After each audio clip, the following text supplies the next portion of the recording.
Cincin yang terbuat dari emas haram untuk digunakan kaum laki-laki. Walau bagaimanapun, mau cincin, mau jam tangan, mau kacamata, mau apa lagi, gelang, mau kalung, nggak boleh. Ya, karena apa?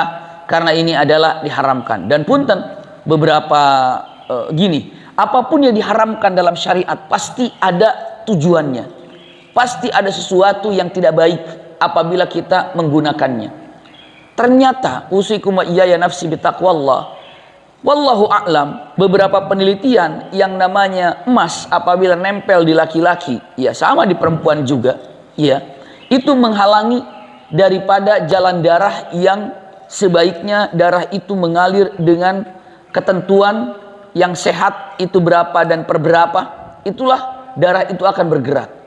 Dengan pompa jantung yang ada, lalu darah itu akan bergerak, terus bergerak atau berjalan, dan subhanallah ketika ada yang namanya apa itu emas, maka akan terhambat laju darah tersebut dan akhirnya mengganggu dari apa yang ada di dalam tubuh, sehingga banyak hal yang menjadikan problem dalam kesehatan. Di antara yang paling banyak dikatakan para ulama adalah kasratun nisyan, banyak pelupa. Ya gimana darahnya tidak jalan. Lalu yang keduanya, efeknya nantinya apa tuh?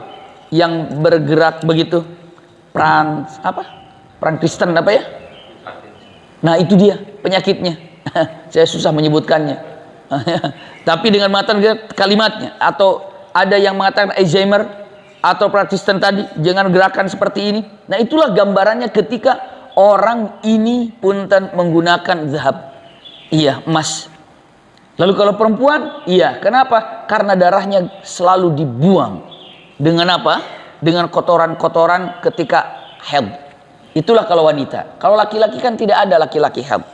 Iya, laki-laki haid tidak ada, tapi kalau untuk perempuan ada haidnya. Masya Allah, tabarakallah, inilah salah satu daripada kenapa yang harus diharamkannya. Iya. Maka dari kandungan ini tersirat makna bahwa menggunakan cincin emas bagi kaum laki-laki termasuk dosa besar. Iya, karena begitu besarnya ancaman bagi para pemakainya, mengatakan seseorang ingin menjerumuskan dirinya ke dalam neraka sampai gitu. Seseorang ingin menjerumuskan dirinya ke neraka sampai begitu. Jadi kalau kita melihat misalnya ada anak kita, ada adik kita yang mana dia laki-laki, ataupun seseorang sahabat kita dia itu laki-laki dan kita sangat akrab dengannya lalu menggunakan cincin emas atau gelang emas, kira-kira kalau mau itu sunnah Rasulullah kita bilangnya apa? Langsung copotin dengan tangan kita. Seseorang ingin masuk, kamu mau masuk neraka ya dengan menggunakan ini. Itu gaya Rasulullah. Tapi lihat kepada siapa.